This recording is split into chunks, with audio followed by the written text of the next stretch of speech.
इस वीडियो को अंत तक जरूर देखना, क्योंकि आज जो सत्य मैं आपको बताने वाला हूँ वह शायद आपकी पूरी जिंदगी देखने का तरीका बदल दे। एक प्रश्न है, यदि संभोग केवल शरीर की आवश्यकता है तो फिर उसके विचार से ही मन इतना बेचैन क्यों हो जाता है? क्यों कभी कभी एक व्यक्ति अपने लक्ष्य भूल जाता है, अपना फोकस खो देता है, अपनी सेल्फ डिसिप्लिन तोड़ देता है, सिर्फ एक आकर्षण के कारण? और सबसे रहस्यमय बात, दुनिया में जितनी भी बड़ी सभ्यताएं बनी, जितने भी युद्ध हुए, जितनी भी प्रेम कहानियां लिखी गईं, उनके पीछे किसी न किसी रूप में यही मानव प्रवृत्ति काम कर रही थी। लेकिन क्या आपने कभी सोचा है कि संभोग की इच्छा और प्रेम दोनों एक ही चीज हैं या बिल्कुल अलग? क्या कारण है कि एक व्यक्ति प्रेम में शांति पाता है और दूसरा उसी प्रेम के नाम पर एंजाइटी, ओवरथिंकिंग और पीड़ा में डूब जाता है? यदि यह केवल प्रकृति का नियम है तो फिर आर्षि मुनियों ने इसे समझने के लिए अपना पूरा जीवन क्यों लगाया? और यदि यह केवल शरीर का विषय है तो फिर भगवान श्री कृष्ण, गौतम बुद्ध, कबीर और विवेकानंद ने बार बार मन की इच्छाओं की चर्चा क्यों की? आज हम उसी रहस्य के भीतर उतरेंगे, एक ऐसा रहस्य जो केवल संभोग के बारे में नहीं है,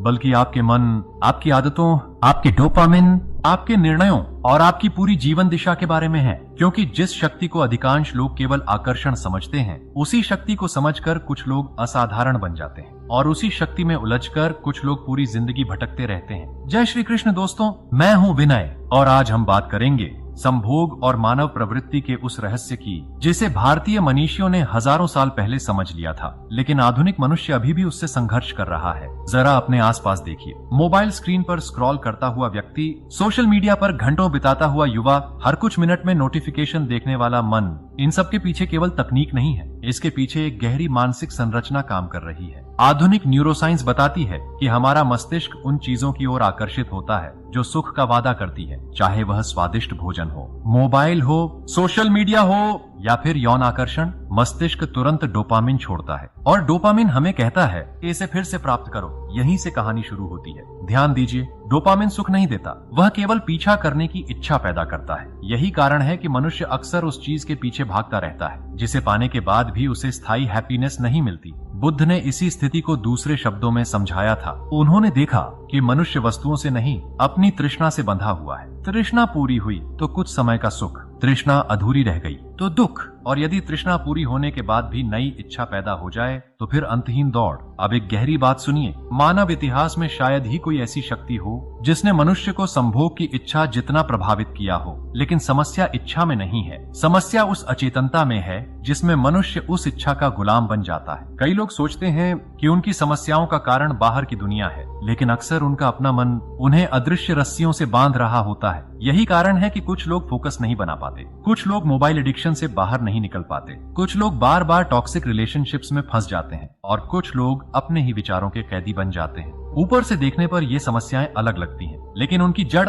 एक ही मानसिक तंत्र में छिपी हो सकती है। और जब आप उस तंत्र को समझ लेंगे तो संभोग, प्रेम, आसक्ति, डोपामिन और मानसिक स्वतंत्रता, इन सब के बीच का संबंध साफ दिखाई देने लगेगा। अगले भाग में हम उस छिपे हुए मनोवैज्ञानिक इंजन को समझेंगे जो मानव आकर्षण को जन्म देता है। और शायद पहली बार आपको एहसास होगा कि आप जिस चीज को प्रेम समझते थे वह हमेशा प्रेम नहीं होती। पिछले भाग में हमने एक महत्वपूर्ण प्रश्न छोड़ा था, क्या हर आकर्षण प्रेम होता है या फिर हमारे भीतर कोई ऐसी मानसिक प्रक्रिया चलती रहती है जिसे हम पहचान नहीं पाते? यहीं से मानव प्रवृत्ति का सबसे रोचक अध्याय शुरू होता है। एक छोटा सा दृश्य याद कीजिए, किसी भीड़ भरे स्थान पर सैकड़ों चेहरे होते हैं, लेकिन अचानक एक चेहरा आपके मन में ठहर जाता है। हजारों आवाजों के बीच एक आवाज अलग महसूस होती है। ऐसा क्यों? क्या उस व्यक्ति में कोई जादू था या आपके भीतर कुछ सक्रिय हुआ? आधुनिक न्यूरोसाइंस बताती है कि हमारा मस्तिष्क हर क्षण लाखों सूचनाओं को छांट रहा होता है, लेकिन केवल वही चीजें हमारे ध्यान में आती हैं जिन्हें हमारा अवचेतन मन महत्वपूर्ण मानता है। यानी आकर्षण केवल आंखों से नहीं होता, उसमें आपकी पुरानी यादें, आपके अनुभव, आपकी अधूरी इच्छाएं और आपका सबकॉन्शियस माइंड भी शामिल होता है। इसीलिए दो लोग एक ही व्यक्ति को देखते हैं, लेकिन दोनों की प्रतिक्रिया अलग होती है। यहाँ एक गहरी बात छिपी है। अक्सर हम किसी व्यक्ति की ओर आकर्षित नहीं होते, बल्कि उस भावना की ओर आकर्षित होते हैं जो वह व्यक्ति हमारे भीतर पैदा करता है। कभी सुरक्षा की भावना, कभी स्वीकार किए जाने की भावना, कभी महत्व मिलने की भावना और कभी उस खालीपन को भरने की उम्मीद जिसे हम वर्षों से अपने भीतर लिए घूम रहे होते हैं। यहीं से अटैचमेंट जन्म लेती है और यही वह बिंदु है जहां अधिकांश लोग भ्रमित हो जाते हैं। उन्हें लगता है कि वे सामने वाले व्यक्ति से प्रेम करते हैं, लेकिन कई बार वे वास्तव में अपनी ही भावनात्मक आवश्यकता से जुड़े होते हैं। चाणक्य ने मनुष्य के बारे में एक अद्भुत बात समझी थी। उन्होंने कहा था कि मनुष्य अक्सर वस्तुओं को नहीं, उनसे मिलने वाले लाभ को चाहता है। आज मनोविज्ञान भी यही बताता है। जब कोई व्यक्ति हमें अच्छा महसूस कराता है तो मस्तिष्क उसे सुख के स्रोत के रूप में दर्ज कर लेता है। फिर हम उस व्यक्ति की उपस्थिति खोजने लगते हैं, उसके संदेश का इंतजार करते हैं, उसकी स्वीकृति चाहते हैं और धीरे धीरे हमारी मानसिक शांति उसके व्यवहार पर निर्भर होने लगती है। यहीं से परेशानी शुरू होती है, क्योंकि जहाँ निर्भरता पैदा होती है वहाँ स्वतंत्रता कम होने लगती है। ध्यान से देखिए, जब कोई व्यक्ति आपकी प्रशंसा करता है तो मन प्रसन्न होता है। जब वही व्यक्ति आपको अनदेखा करता है तो बेचैनी बढ़ जाती है। ये केवल प्रेम की कहानी नहीं है, यह मस्तिष्क के रिवॉर्ड सिस्टम की कहानी भी है। जिस तरह सोशल मीडिया एडिक्शन काम करती है, उसी तरह कई रिश्ते भी काम करते हैं। कभी संदेश आया, कभी नहीं आया, कभी ध्यान मिला, कभी नहीं मिला। ये अनिश्चितता डोपामिन को और अधिक सक्रिय करती है और मन बार बार उसी अनुभव की ओर लौटता है। यही कारण है कि कुछ लोग किसी व्यक्ति को भूल नहीं पाते। वे उस व्यक्ति से नहीं, उसके द्वारा उत्पन्न मानसिक चक्र से बंधे होते हैं। मन जिस विषय पर बार बार जाता है उससे लगाव पैदा होने लगता है। लगाव बढ़ता है तो अपेक्षाएं जन्म लेती हैं और अपेक्षाओं से पीड़ा का मार्ग खुलता है। अब एक क्षण के लिए स्वयं को देखिए, कितनी बार ऐसा हुआ है कि वास्तविक घटना से अधिक आप उसके बारे में सोचते रहे। यहीं से ओवर थिंकिंग शुरू होती है। घटना छोटी होती है लेकिन मन उसके चारों ओर एक पूरी दुनिया बना देता है। यही कारण है कि कभी कभी एक साधारण आकर्षण भी एंजाइटी का कारण बन जाता है। व्यक्ति सामने नहीं होता, फिर भी मन उसी के आसपास घूमता रहता है। ऊर्जा खर्च होती रहती है, फोकस कमजोर होने लगता है, मोटिवेशन कम होने लगती है और व्यक्ति समझ नहीं पाता कि उसके साथ हो क्या रहा है। मनुष्य दूसरों को पाने की कोशिश में अपने ही भीतर से दूर हो जाता है। यही मानव प्रवृत्ति का पहला रहस्य सामने आता है। आकर्षण बुरा नहीं है, संभोग की इच्छा भी बुरी नहीं है। समस्या तब पैदा होती है जब मन जागरूक नहीं रहता, जब हम अपनी ही मानसिक प्रक्रियाओं को समझे बिना उनके पीछे चल पड़ते हैं और तब हम सोचते हैं कि हम निर्णय ले रहे हैं, जबकि वास्तव में हमारी आदतें, हमारी भावनात्मक कमी और हमारा अवचेतन मन हमारे लिए निर्णय ले रहा होता है। लेकिन क्या इसका मतलब ये है कि मनुष्य हमेशा अपनी प्रवृत्तियों का गुलाम रहेगा? क्या कोई ऐसा मार्ग है जहां आकर्षण मौजूद हो लेकिन स्वतंत्रता भी बनी रहे, जहां प्रेम हो लेकिन पीड़ा ना हो? एक पल के लिए अपनी आंखें बंद कीजिए और अपने जीवन के किसी ऐसे क्षण को याद कीजिए जब आपने मन में कहा था, मुझे यह चाहिए ही चाहिए। शायद कोई व्यक्ति, शायद कोई रिश्ता, शायद कोई कल्पना या शायद कोई ऐसा सुख जिसके बिना जीवन अधूरा लग रहा था। अब एक और प्रश्न पूछिए, जब वह चीज मिल गई थी तो वह संतुष्टि कितने समय तक रही? कुछ दिन, कुछ घंटे या केवल कुछ क्षण? यहीं से मानव मन का सबसे बड़ा रहस्य खुलता है। हम अक्सर सोचते हैं कि हमारी बेचैनी किसी चीज के न मिलने से पैदा होती है, लेकिन विज्ञान एक अलग कहानी बताता है। न्यूरोसाइंस के अनुसार मस्तिष्क का एक हिस्सा भविष्य के सुख की कल्पना करता है। वह एक तस्वीर बनाता है, एक उम्मीद बनाता है और फिर हमें उस दिशा में धकेलता है। समस्या ये है कि वास्तविकता अक्सर कल्पना जैसी नहीं होती और जब वास्तविकता कल्पना से छोटी निकलती है तो मन निराश हो जाता है। यही कारण है कि कई लोग प्रेम से नहीं, प्रेम की कल्पना से प्रेम करने लगते हैं। वे सामने वाले व्यक्ति को नहीं देखते, वे अपने मन द्वारा बनाई गई छवि को देखते हैं। फिर एक दिन जब वास्तविक व्यक्ति उस छवि से अलग निकलता है तो दिल टूट जाता है। लेकिन वास्तव में टूटी क्या, संबंध या कल्पना? आज आधुनिक मनोविज्ञान भी यही कहता है। हम दुनिया को जैसी है वैसी नहीं देखते, हम उसे अपने मानसिक फिल्टर के माध्यम से देखते हैं। यही फिल्टर बचपन से बनते हैं। यदि किसी व्यक्ति को बचपन में पर्याप्त प्रेम नहीं मिला तो वह बड़ा होकर स्वीकार किए जाने की तीव्र इच्छा महसूस कर सकता है। यदि किसी को बार बार अस्वीकार किया गया तो वह हर रिश्ते में डर लेकर प्रवेश कर सकता है। और यदि किसी को केवल बाहरी सुंदरता का महत्व सिखाया गया तो उसका मन उसी दिशा में भाग सकता है। यानी कई बार हमारी वर्तमान इच्छाएं वास्तव में अतीत की अधूरी कहानियां होती हैं। अब यहाँ एक महत्वपूर्ण बात समझिए, संभोग की इच्छा केवल जैविक नहीं है, उसमें मनोविज्ञान भी शामिल है, उसमें पहचान की खोज भी शामिल है। कई लोग आकर्षण के माध्यम से यह महसूस करना चाहते हैं कि वे महत्वपूर्ण हैं, कि वे अकेले नहीं हैं, कि उनका अस्तित्व किसी के लिए मायने रखता है। लेकिन जब आत्म मूल्य केवल दूसरों की स्वीकृति पर टिक जाता है तब जीवन अस्थिर हो जाता है, क्योंकि दूसरे लोग बदल सकते हैं, उनकी भावनाएं बदल सकती हैं, उनकी प्राथमिकताएं बदल सकती हैं और जब उनका व्यवहार बदलता है तो हमारा मन भी हिलने लगता है। यहीं से मानसिक अशांति जन्म लेती है। स्वामी विवेकानंद ने कहा था, कमजोरी ही दुख का मूल कारण है। यहाँ कमजोरी का अर्थ शरीर नहीं है, यह उस मानसिक स्थिति से है जहाँ हमारी खुशी किसी और के हाथों में चली जाती है। ध्यान दीजिए,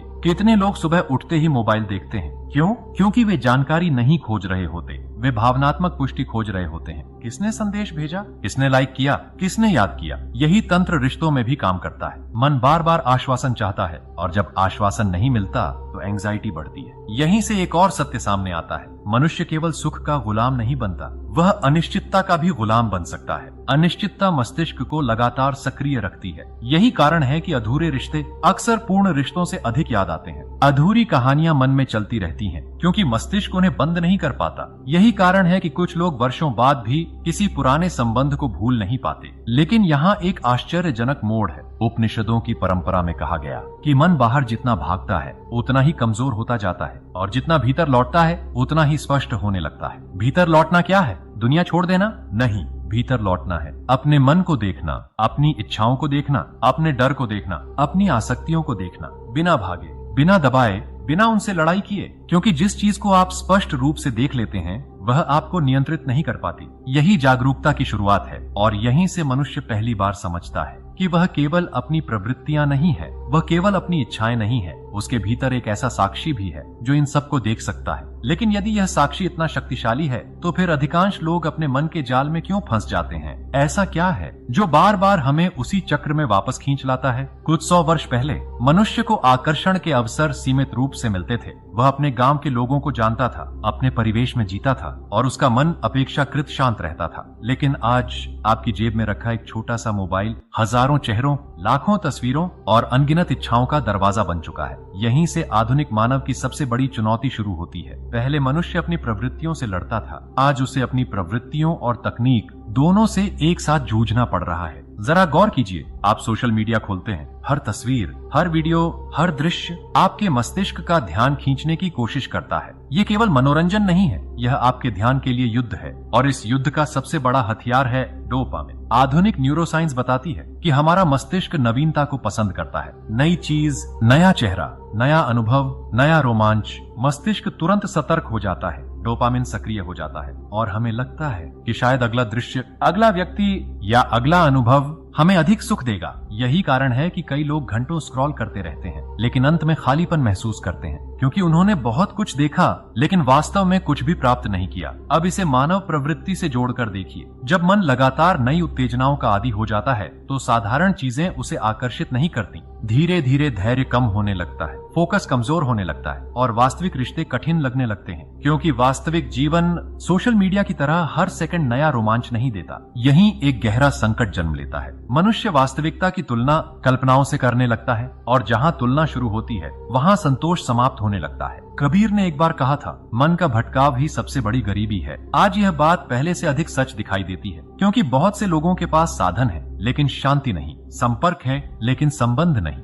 मनोरंजन है लेकिन आनंद नहीं, और आकर्षण है लेकिन प्रेम नहीं। अब एक कहानी सुनिए। एक युवक बुद्ध के पास आया। उसने कहा, मैं बहुत बेचैन हूँ, मेरा मन हर समय किसी न किसी इच्छा में उलझा रहता है। बुद्ध मुस्कुराए। उन्होंने उसे नदी के किनारे ले जाकर पूछा, ये पानी कैसा दिख रहा है? युवक बोला, बहुत साफ। बुद्ध ने नदी में मिट्टी डाल दी, पानी मटमैला हो गया। फिर उन्होंने पूछा, आप कैसा दिख रहा है? युवक बोला, कुछ भी स्पष्ट नहीं दिख रहा। बुद्ध ने कहा, तुम्हारा मन भी ऐसा ही है। जब इच्छाएं लगातार उसमें गिरती रहती हैं, तो वह स्वयं को देख नहीं पाता। ये कहानी केवल प्राचीन समय की नहीं है। आज हर नोटिफिकेशन, हर आकर्षक तस्वीर, हर तुलना और हर अनियंत्रित इच्छा उस मिट्टी की तरह है जो मन को धुंधला कर देती है। यही कारण है कि मेंटल पीस केवल बाहरी परिस्थितियों से नहीं मिलती, वह मन की स्पष्टता से जन्म लेती है। और स्पष्टता तब आती है जब हम हर इच्छा के पीछे भागना बंद करते हैं। लेकिन यहाँ एक महत्वपूर्ण बात समझिए, आध्यात्मिकता कभी यह नहीं कहती कि इच्छा को नष्ट कर दो, क्योंकि इच्छा जीवन की ऊर्जा है। समस्या इच्छा नहीं है, समस्या दिशा है।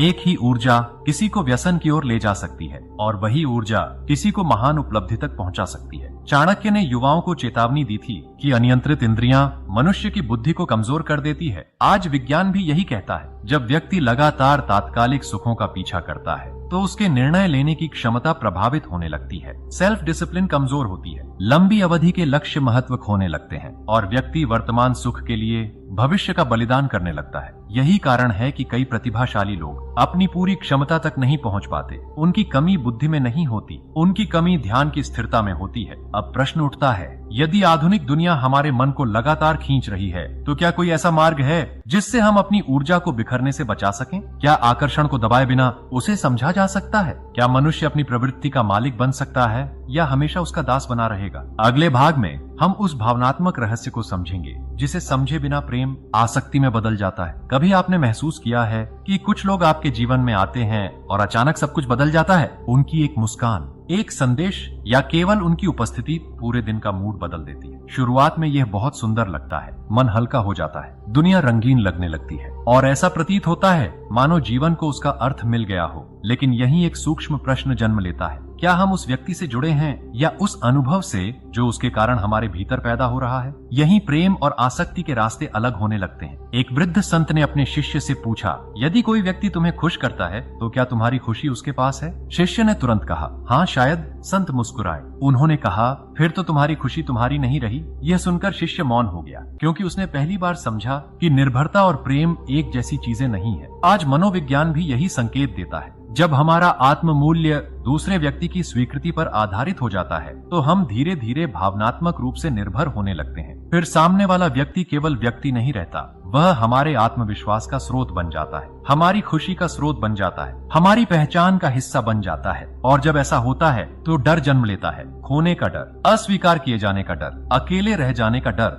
यही डर धीरे धीरे एंजाइटी में बदल सकता है। यहीं से ओवरथिंकिंग शुरू होती है। मन बार बार वही प्रश्न पूछता है, उसने जवाब क्यों नहीं दिया? वह बदल क्यों गया? क्या मैं पर्याप्त अच्छा नहीं हूँ? क्या वह मुझे छोड़ देगा? ध्यान दीजिए, इनमें से अधिकांश प्रश्न वास्तविकता से नहीं, डर से पैदा होते हैं और डर हमेशा भविष्य में रहता है, वर्तमान में नहीं। यही कारण है कि बहुत से लोग संबंध में होते हुए भी शांति का अनुभव नहीं कर पाते, क्योंकि उनका मन प्रेम में नहीं, भय में जी रहा होता है। गौतम बुद्ध ने एक बार कहा था, जहाँ पकड़ होती है वहाँ भय होता है, और जहाँ भय होता है वहाँ स्वतंत्रता नहीं होती। अब इसका अर्थ गलत मत समझिए। इसका अर्थ ये नहीं कि किसी से प्रेम मत करो, बल्कि इसका अर्थ है प्रेम को पकड़ में मत बदलो। प्रेम एक खुला आकाश है, आसक्ति एक बंद पिंजरा। प्रेम कहता है मैं तुम्हारी भलाई चाहता हूँ, आसक्ति कहती है तुम मेरे अनुसार चलो। प्रेम स्वतंत्र करता है, आसक्ति नियंत्रित करना चाहती है। यही कारण है कि कई बार लोग प्रेम के नाम पर माइंड कंट्रोल करने की कोशिश करते हैं। वे चाहते हैं कि सामने वाला वैसा ही सोचे, वैसा ही महसूस करे और वैसा ही व्यवहार करे जैसा वे चाहते हैं। लेकिन जीवन कभी इतना नियंत्रित नहीं किया जा सकता।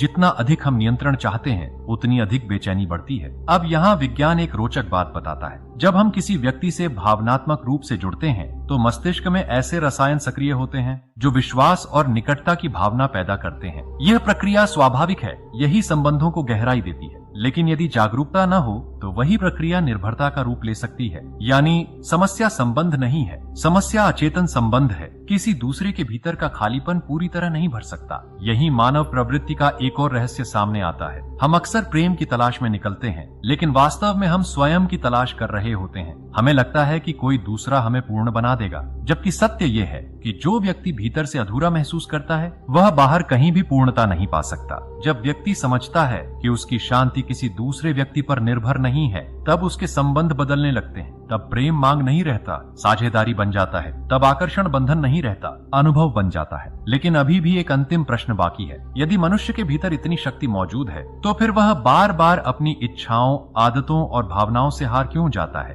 क्यों कुछ लोग अपनी ऊर्जा को रचनात्मकता में बदल देते हैं और कुछ उसी ऊर्जा में खो जाते हैं? अगले भाग में हम मानव ऊर्जा के उस गहरे रहस्य को समझेंगे जिसे आर्षियों ने साधना कहा और जिसे आधुनिक विज्ञान आत्मनियंत्रण की क्षमता कहता है। वहीं से जागरण का द्वार खुलना शुरू होगा। अब तक की यात्रा में हमने देखा कि आकर्षण कैसे जन्म लेता है, आसक्ति कैसे बनती है। कल्पना कीजिए, एक नदी पहाड़ों से निकलती है। यदि उसका प्रवाह सही दिशा में हो तो वह खेतों को सींचती है, जीवन देती है, सभ्यताएं बनाती है। लेकिन यदि वही नदी नियंत्रण खो दे तो बाढ़ बन जाती है, विनाश का कारण बन जाती है। ऊर्जा वही रहती है, केवल दिशा बदलती है। मानव प्रवृत्तियों के साथ भी यही होता है। संभोग की इच्छा, आकर्षण, महत्वाकांक्षा, रचनात्मकता, जिज्ञासा, इन सब की जड़ में एक ही जीवन ऊर्जा काम कर रही होती है। ऋषियों ने इसे अलग अलग नामों से समझाया, लेकिन उनका मुख्य संदेश सरल था। ऊर्जा को दबाओ मत, उसे समझो, उसे दिशा दो, क्योंकि जिसे दबाया जाता है वह अक्सर और अधिक शक्तिशाली होकर लौटता है और जिसे समझा जाता है वह सहयोगी बन जाता है। यही आधुनिक मनोविज्ञान भी एक रोचक बात बताता है। जब हम किसी इच्छा से लड़ते हैं तो हमारा पूरा ध्यान उसी पर केंद्रित हो जाता है और जिस चीज पर ध्यान जाता है उसकी शक्ति बढ़ने लगती है। इसीलिए केवल नहीं सोचूंगा कहना पर्याप्त नहीं होता,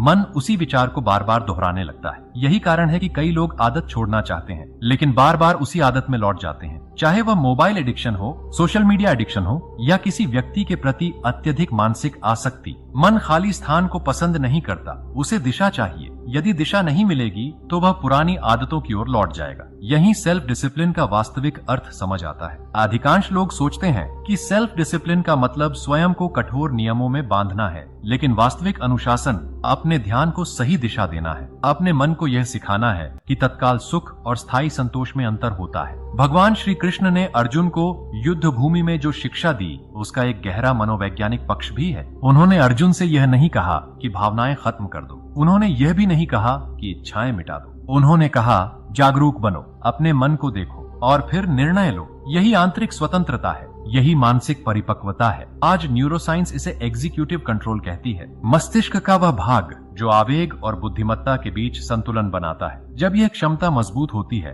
तो व्यक्ति अपनी इच्छाओं को देख सकता है बिना उनका दास बने। वह आकर्षण महसूस कर सकता है बिना उसमें खोए। वह सफलता की इच्छा रख सकता है बिना लालच के। वह प्रेम कर सकता है बिना भय के। अब एक छोटी सी घटना पर ध्यान दीजिए। दो व्यक्ति एक ही परिस्थिति में हैं, दोनों के सामने वही आकर्षण है, वही अवसर है, वही प्रलोभन है। पहला व्यक्ति तुरंत प्रतिक्रिया देता है, दूसरा कुछ क्षण रुकता है, सिर्फ कुछ क्षण, लेकिन यही कुछ क्षण उसके पूरे भविष्य को बदल सकते हैं, क्योंकि जागरूकता और आवेग के बीच का अंतर अक्सर कुछ सेकंड का ही होता है। चाणक्य ने इसी कारण कहा था कि जो स्वयं पर शासन नहीं कर सकता वह किसी और चीज पर भी स्थायी शासन नहीं कर सकता। यह केवल राजनीति की बात नहीं थी, यह मन की बात थी। आज दुनिया में लाखों लोग मोटिवेशन खोज रहे हैं, लेकिन मोटिवेशन लहर की तरह आती जाती रहती है। जो चीज जीवन बदलती है वह है जागरूक आदतें, छोटे छोटे निर्णय, बार बार लिए गए सही चुनाव। यही हैबिट फॉर्मेशन का रहस्य है और यही ब्रेन पावर बढ़ाने का भी वास्तविक मार्ग है। क्योंकि जब ऊर्जा बिखरती नहीं तो ध्यान गहरा होता है, जब ध्यान गहरा होता है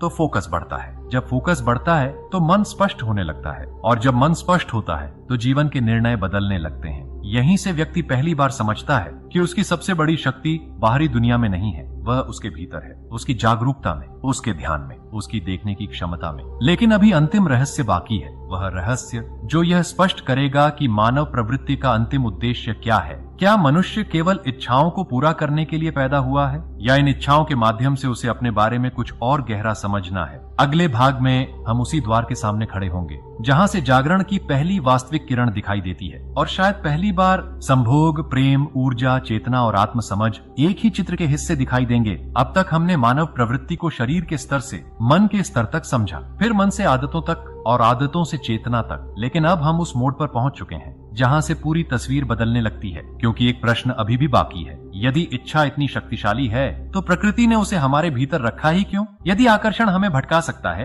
तो वह अस्तित्व का हिस्सा क्यों है? यहीं अधिकांश लोग एक बड़ी भूल कर देते हैं। वे सोचते हैं कि आध्यात्मिकता और मानव प्रवृत्ति एक दूसरे के विरोधी हैं। लेकिन भारतीय दर्शन की गहरी परंपरा कुछ और कहती है। वह कहती है कि समस्या ऊर्जा में नहीं है, समस्या अज्ञान में है। एक दीपक की लौ घर को भी रोशन कर सकती है और उसी लौ से आग भी लग सकती है। दोष लौ का नहीं है, दोष उसके उपयोग का है। मानव प्रवृत्तियां भी ऐसी ही हैं। वे हमें गिरा भी सकती हैं और हमें विकसित भी कर सकती हैं। यहीं से जागरण की शुरुआत होती है, जब व्यक्ति पहली बार समझता है कि वह अपने विचार नहीं है, वह अपनी इच्छाएं नहीं है, वह अपनी भावनाएं भी नहीं है। क्योंकि यदि वह ये सब होता तो इन्हें देख कैसे पाता? जरा ध्यान दीजिए। जब क्रोध आता है आप कहते हैं मुझे क्रोध आ रहा है। जब भय आता है आप कहते हैं मुझे डर लग रहा है। जब आकर्षण आता है आप कहते हैं मैं आकर्षित महसूस कर रहा हूँ। इसका अर्थ क्या है? इसका अर्थ है कि आपके भीतर कोई ऐसा भी है जो इन सब अनुभवों को देख रहा है। उपनिषदों के ऋषियों ने इसी देखने वाले को समझने की कोशिश की थी। उन्होंने पाया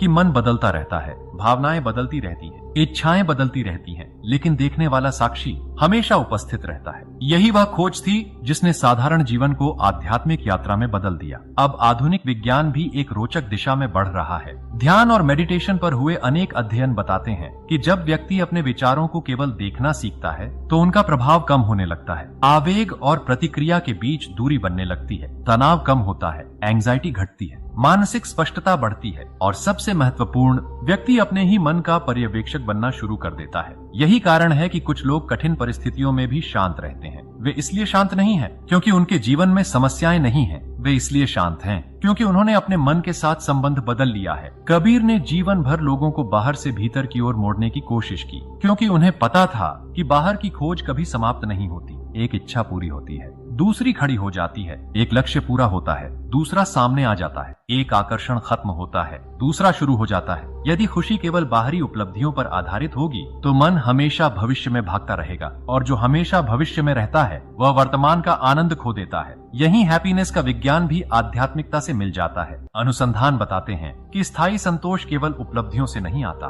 वह अर्थपूर्ण जीवन से आता है, सार्थक संबंधों से आता है, आंतरिक स्पष्टता से आता है और स्वयं के साथ शांति से आता है। अब एक क्षण के लिए अपने जीवन को देखिए। आप जिन चीजों के पीछे भाग रहे हैं, क्या वे वास्तव में आपकी हैं या समाज ने उन्हें आपके मन में स्थापित किया है? आपकी इच्छाएं, क्या वे आपकी चेतन पसंद है या केवल वर्षों की मानसिक प्रोग्रामिंग? यही प्रश्न जागरण का द्वार खोलता है, क्योंकि जब व्यक्ति प्रश्न पूछना शुरू करता है तभी वह स्वतंत्र होना शुरू करता है, और जब वह स्वतंत्र होना शुरू करता है तभी वह अपनी ऊर्जा का स्वामी बनता है। यही मानव प्रवृत्ति का गहरा अर्थ सामने आता है। प्रवृत्तियां शत्रु नहीं हैं, वे शिक्षक हैं। वे हमें हमारे भीतर छिपी कमजोरियां दिखाती हैं, वे हमें हमारी आसक्तियां दिखाती हैं, वे हमें हमारे डर दिखाती हैं, और यदि हम उनसे सीख लें तो वही प्रवृत्तियां हमें आत्म समझ तक पहुंचा सकती हैं। लेकिन अभी एक अंतिम रहस्य बाकी है, वह रहस्य जिसका संकेत हमने इस यात्रा की शुरुआत में दिया था। वह सत्य जो संभोग, प्रेम, डोपामिन, आसक्ति, मन, चेतना और स्वतंत्रता, इन सबको एक सूत्र में जोड़ देता है। अगले और अंतिम भाग में